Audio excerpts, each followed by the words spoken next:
different spot on the slope. Yes.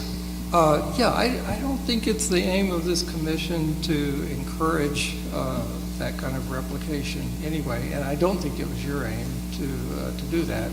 I think hopefully it was a more abstract reference, not something we're trying to emulate or duplicate the Paymaster House, because that's something buried in this, which all these regulations or requirements that I don't think that's in there that we're trying to get that done. I would say the closest thing is homage to the right. Paymaster House. Obviously, there was a lot of Irish that walked up that path to collect their pay. So it's a reference point. So it's a reference point. Yeah. So what did the Irish leave in Kingston? Well, foundations. All right, thank you.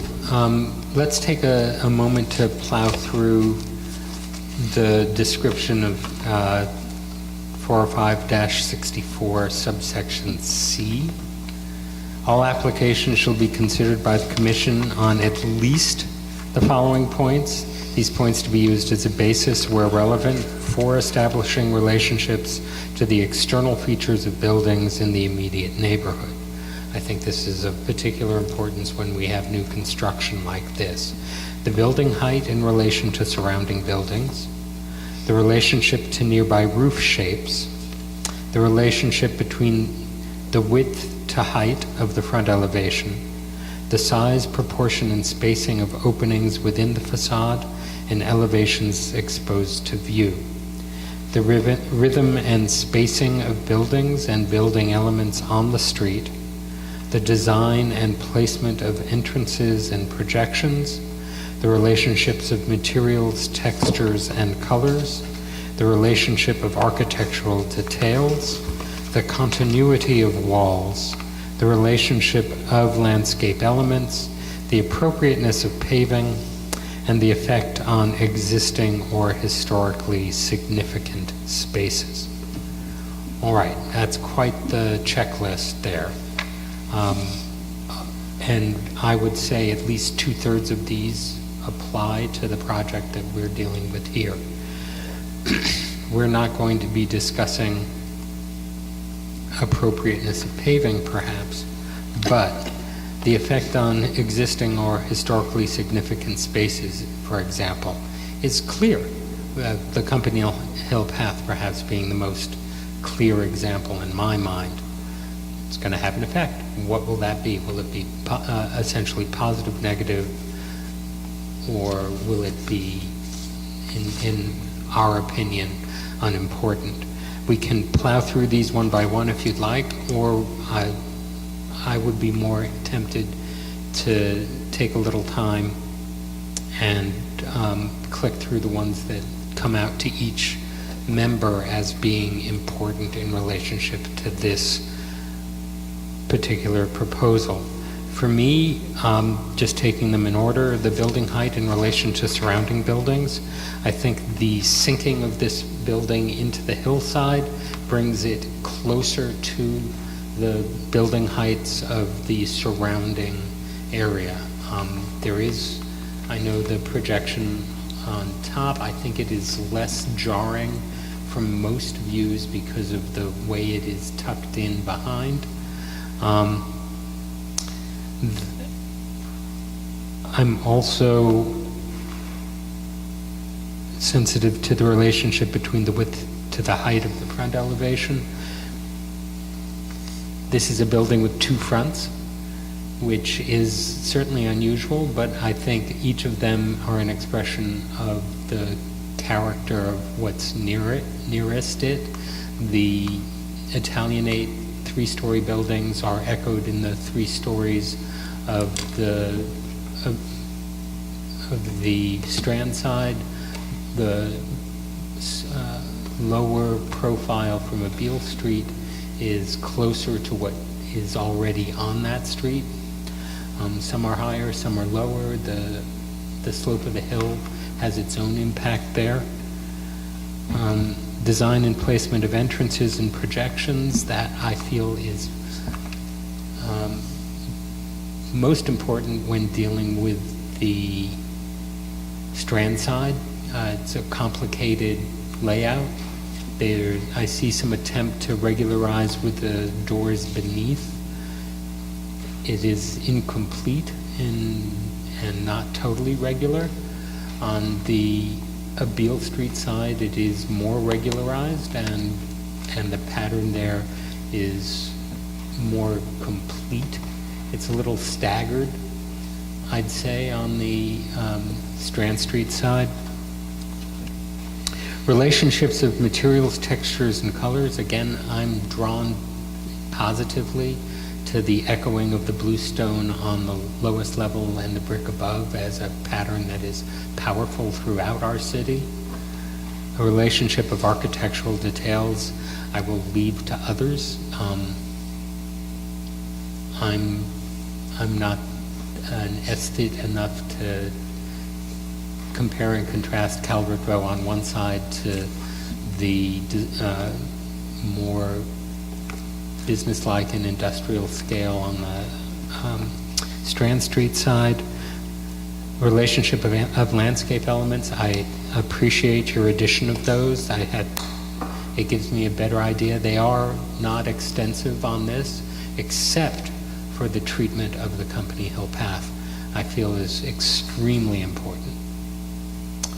And that's my take on subparagraph C. Anyone else have a response on the commission to that?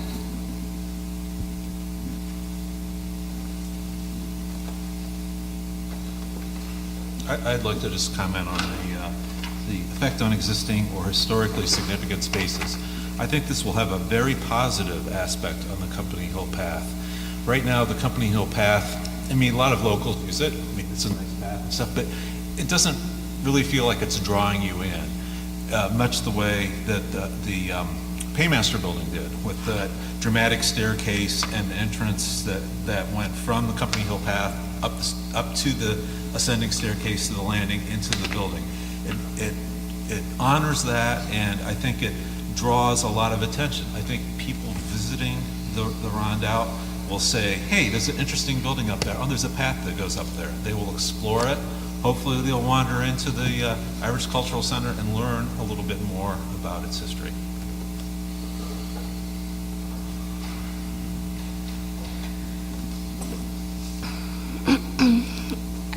I'm going to repeat much of what I've already said and try to do it in a more concise manner this time. The height of the building I don't find too problematic, especially on Beale Street. 2 stories, there's plenty of 2-story buildings. It does not rise above any of the other existing buildings on the street. The height on Company Hill, the south elevation, becomes a problem only in that the site of the building is elevated. Again, it's not on the Strand and it's not on Beale Street, so therefore the bulk of the building kind of floats in between 2 places. What you see, the houses above and the commercial buildings below. The relationship of nearby roof shapes, flat roof, I think is wholly appropriate. I find no problem, take no issue with that. The size. This building will be wider than most existing buildings in the Rondout, except for the Sampson Freeman building at the foot of Broadway, and I guess the Mansion House at the corner of Broadway and the Strand. If the building were on the level of the Strand, I probably would be fine with 83-foot width building. But this isn't below. This is hovering in between the Strand and Beale Street. So, and that's new. That's a new building location, new massing location for this neighborhood. The spacing between the building between its neighbors, it seems like the building is shoehorned into a site, at least from Beale Street. There's houses very in close proximity on both sides of the building on Beale Street. The building elements on the street, at least on Beale Street, there aren't examples of parking lots in front of buildings. That's new. applaud the changes in the landscape design that was presented, I think, 2 sessions ago, and I could be comfortable with that, with the parking lot in front of this building, but let's just make a note that that's new for a Beale Street. Yes, there's a gas station, but I don't think any of us consider that contributing to the character of the historic district. The relationship of materials, textures, and color, I have nothing to add to that other than to say I applaud the material palette and the textures. The design and placement of the entrances and the projections. The entrances are fine. I'll note at the uppermost level on the south elevation, the door hoods are visually a bit distracting for the upper floor, where one would hope for just a simple uniform row of windows. And the fact that one of the entrances is not centered with the one below is a little discordant. I don't have anything to add for the continuity of walls. The relationship of landscape elements, I'll point to my comment about the parking lot on Beale Street. And that same goes for paving, and that's all. I'd just like to comment on that.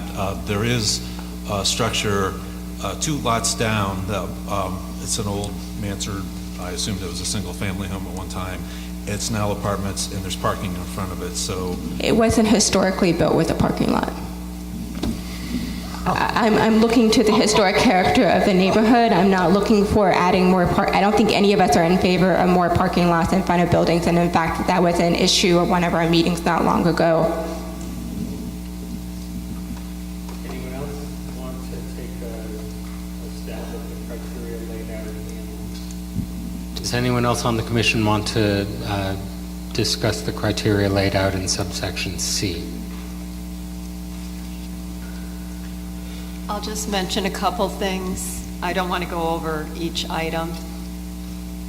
But I think what I was saying earlier about the view from a Beale Street and the adjacent residential buildings surrounding, can you hear this? Around the ICC, proposed ICC. Jane, we put that up for you.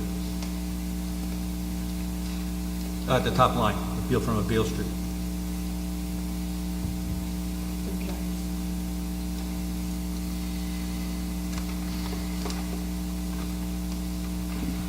Okay.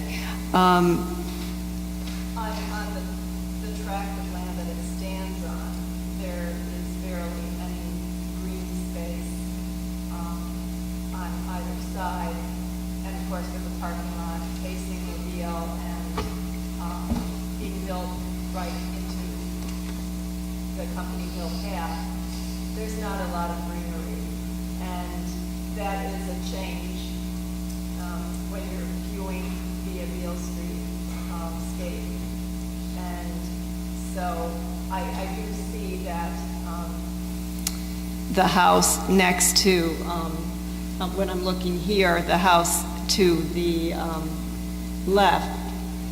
From the Beale Street? Yeah, on a Beale, has quite a wide yard, so that provides some space between them. But, you know, the tract of land that the center is being built on itself will occupy almost the entire piece of land, and that gives it a different feel for me. And I did want to comment on the paving, because okay. I did want to comment on the paving because I think I heard in a previous meeting that you were using bluestone sidewalks. Correct. And I think that's very appropriate, and that would be very much in harmony with the proposed design.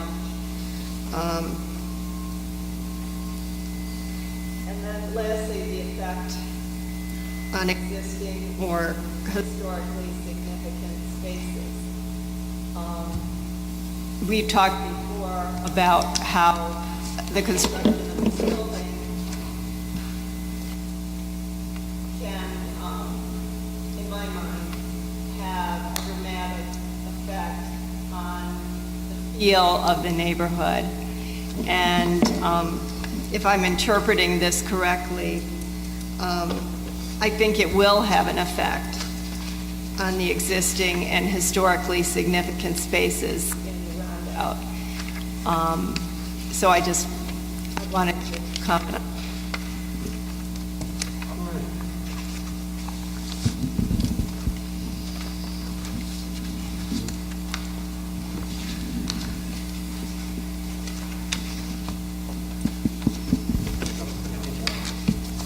Okay, I just wanted to circle back around.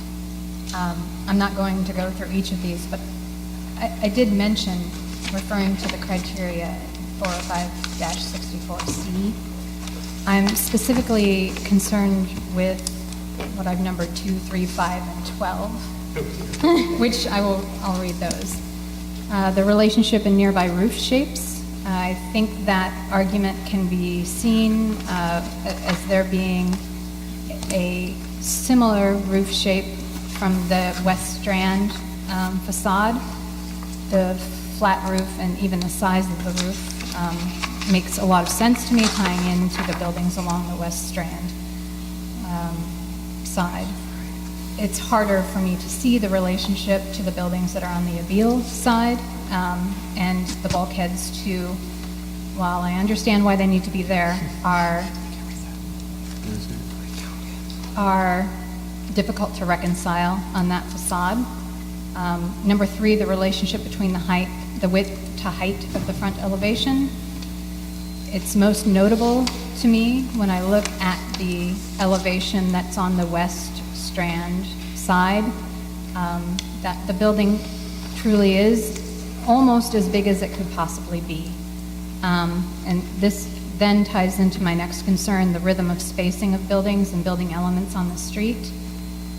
I can see that there's more breathing room between the buildings on the Abele side, but it's not very harmonious to me on the West Strand side. That's where it's more apparent to me that the building really is reaching as far out as it can, and I'd like to see a little bit more breathing room there.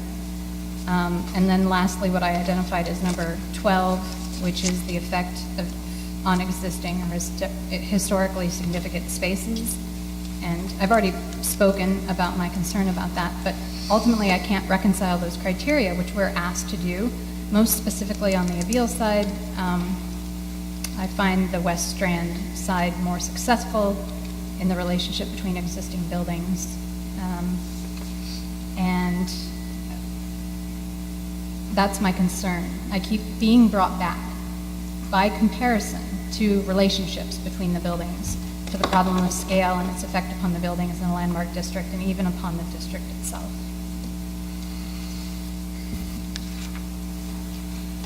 Anyone else? Subsection C. Yeah, this is, I guess, first question. Yeah. I'm looking at the site plan. Yeah. Are there 4 trees or 5 trees planned for? It looks like 4. Looks like 4. You mean at the Beale Street side? Yeah, the Beale Street. Yeah, oh, that whole area will be Yeah. developed, yes. Yeah, okay. And there are additional trees off to the side? Yeah, there's, yeah, Okay. yep. A lot of screening you put Yeah. there to keep the visual down from, you won't see this building when you come up Beale Street. It will have very, very, very little impact, considering its setback.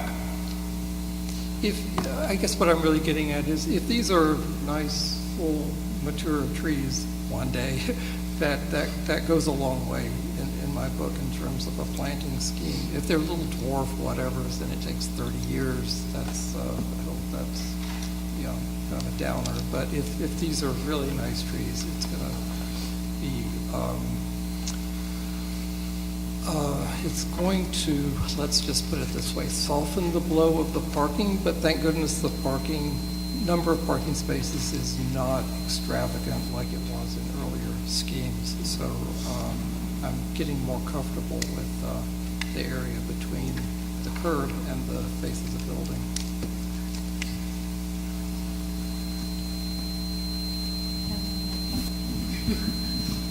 Thank you.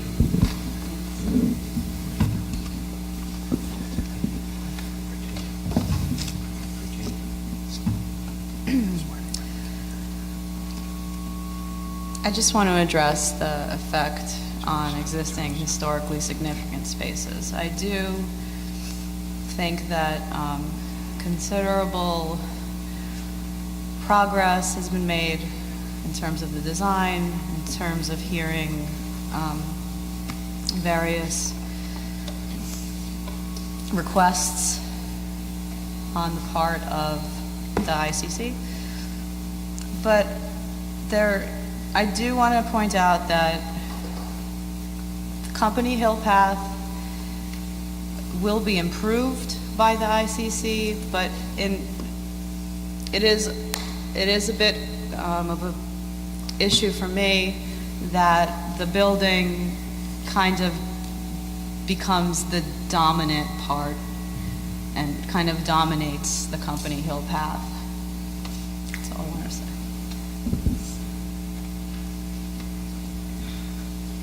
May I borrow somebody's? Thank you. All right. Anyone else? I think we've covered that. Now, we've been through, we've all reviewed our essential rules, but there is an additional statement that we are supposed to keep in mind as we reach our conclusions, and I'm going to read that out now. It shall be the further duty of the Commission to exercise judgment in accord with the basis of decisions stated herein and maintain the desirable character of the landmark district and prevent construction, reconstruction, alteration, or demolition out of harmony with existing buildings insofar as character, material, color, line, and detail are concerned, and thus to prevent degeneration of the property, safeguard public health, promote safety, and preserve the beauty of the character of the landmark district. Now that's a sort of overall charge as we stare at and mull over the various criteria that we've been given. That's what we are asked to render a decision on. I think we've gone through our criteria. This is what the City Council has demanded that we look at, focus on, and interpret with an eye toward preserving. I think the one that is most overarching for most of us is the beauty of the character of the Rondout District. Thank you. I'm going to entertain motions from whoever would like to make them, and we'll try and put together a decision here tonight. Thanks. I'm going to hand this back over.